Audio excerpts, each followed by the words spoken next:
ನಾಡಿನ ಜನತೆಗೆ ಹಾಗೂ ಶ್ರಮಿಕರ ವರ್ಗದ ರೈತ ಕೂಲಿ ಕಾರ್ಮಿಕರಿಗೆ ಬೆಳಕಿನ ಹಬ್ಬ ದೀಪಾವಳಿಯ ಶುಭಾಶಯಗಳೊಂದಿಗೆ ದೀಪದಿಂದ ದೀಪವ ಹಚ್ಚುವ ಹಾಗೆ ಪ್ರೀತಿಯಿಂದ ಪ್ರೀತಿಯನ್ನು ಹಂಚುವ ಈ ದೀಪಾವಳಿ ಹಬ್ಬವನ್ನು ಮಣ್ಣಿನ ಹಣತೆಯ ಮೂಲಕ ಬೆಳಕನ್ನು ಬೆಳಗುವ ಮೂಲಕ ಈ ಒಂದು ಹಬ್ಬವನ್ನು ಸಡಗರ ಸಂಭ್ರಮದಿಂದ ಆಚರಣೆ ಮಾಡುವ ಜೊತೆಗೆ ಮನೆಗೊಂದು ಗಿಡವನ್ನು ನೆಡುವ ಮುಖಾಂತರ ಪರಿಸರವನ್ನು ಉಳಿಸೋಣ ಮತ್ತು ರಾಸಾಯನಿಕ ಪಟಾಕಿಯನ್ನು ನಿಷೇಧಿಸ ಮಾಡಿ ಹಸಿರು ಪಟಾಕಿಯನ್ನು ಹಚ್ಚುವ ಮುಖಾಂತರ ಪರಿಸರವನ್ನು ಮತ್ತು ಆರೋಗ್ಯವನ್ನು ಕಾಪಾಡಿಕೊಳ್ಳುವ ಮೂಲಕ ಈ ಒಂದು ದೀಪಾವಳಿಯನ್ನು ಸಡಗರ ಸಂಭ್ರಮದಿಂದ ಆಚರಣೆ ಮಾಡುವ ಜೊತೆಗೆ ಏನು ಇವತ್ತು ಗ್ರಾಮೀಣ ಮತ್ತು ನಗರ ಪ್ರದೇಶಗಳಾದ್ಯಂತ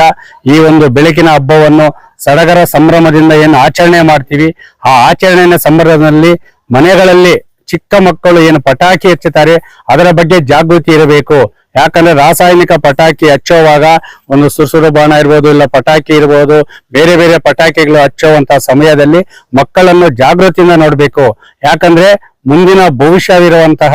ಕಣ್ಣಿಗೆ ಒಂದು ಪ್ರಾಬ್ಲಮ್ ಆಗ್ಬೋದು, ಇಲ್ಲ ಕಿವಿ ಮೂಗು ಯಾವುದೇ ಒಂದು ರೀತಿಯಲ್ಲಿ ಅಹಿತಕರ ಘಟನೆ ನಡೆಯದಂತೆ ಪಟಾಕಿ ಹಚ್ಚುವಾಗ ಮನೆಯ ಪೋಷಕರು ಹಿರಿಯರು ಜಾಗೃತಿ ವಹಿಸುವ ಮುಖಾಂತರ ಮಕ್ಕಳಲ್ಲಿ ಈ ಒಂದು ಪಟಾಕಿಯನ್ನು ಹಚ್ಚುವಾಗ ಜಾಗೃತವಾಗಿ ನೀವೇ ಮುಂದೆ ನಿಂತು ಮಕ್ಕಳ ಕೈಯಲ್ಲಿ ಪಟಾಕಿ ಹೊಡೆಸಬೇಕು. ಅದು ಸಹ ರಾಸಾಯನಿಕ ಪಟಾಕಿ ನಿಷೇಧ ಮಾಡಿ ಹಸಿರು ಪಟಾಕಿಯನ್ನು ಹಚ್ಚುವ ಮೂಲಕ ಈ ಒಂದು ದೀಪಾವಳಿ ಹಬ್ಬವನ್ನು ಹಸಿರಿನ ದೀಪಾವಳಿ ಹಬ್ಬವನ್ನಾಗಿ ಆಚರಣೆ ಮಾಡುವ ಜೊತೆಗೆ ಕುಂಬಾರರು ತನ್ನ ಕೈಯಿಂದ ಮಣ್ಣಿನಿಂದ ಮಾಡುವಂತಹ